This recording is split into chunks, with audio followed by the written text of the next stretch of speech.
Движењето Знам ја обвинува СДСМ и Венко Филипче за неодговорно и блокирачко однесување во политичките процеси, при што велат отвара сомнежи дека се подготвува сценарио за напуштање на собранието и бојкот на парламентарните избори. Според Знам, овие постапки се поврзани со страф од изборен пораз и обиди за зачувување на контролата во рамки на партијата, додека нагласуваат дека на државата и се потребни стабилност, одговорност и продолжување на европскиот пат.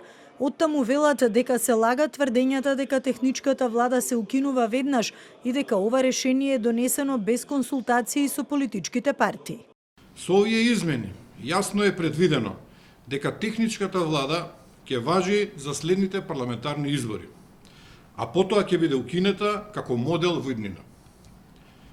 Ваквиот модел одамна ја има исполнето својата примарна цел и не постои како стандард во ниедна современа европска демократија и држава. Од опозицијската СДСМ пак ги обвинуваат Знам како партија без идеологија, без програма и без јасен политички став, оценувајќи ја како сателит на ВМРО ДПМН создаден за слабење на опозицијата. Знам во моментов нема став за законот за забрана на двојно државјанство. Мемо вели дека став ќе има кога ќе заврши внатрешната дебата. Се поставува прашањето колку хипокризија може да собере една партија.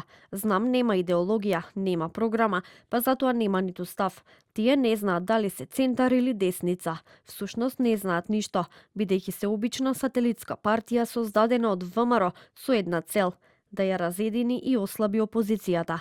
Партијата Знам се уште нема дадено став за законот за двојно државјанство, а портпаролот на партијата Мемов изјави дека ќе се произнесат по завршувањето на јавната расправа и кога ќе има конечен текст на законот.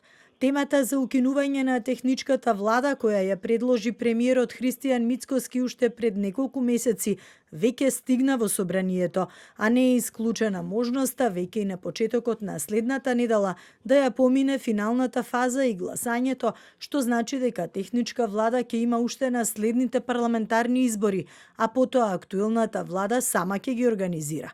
Мнозинството најавуваше и дека има поддршка за укинување на пржинската влада од САД и ЕУ, но не приложи официјални докази, а освен СДСМ против се изјасни и ДУИ.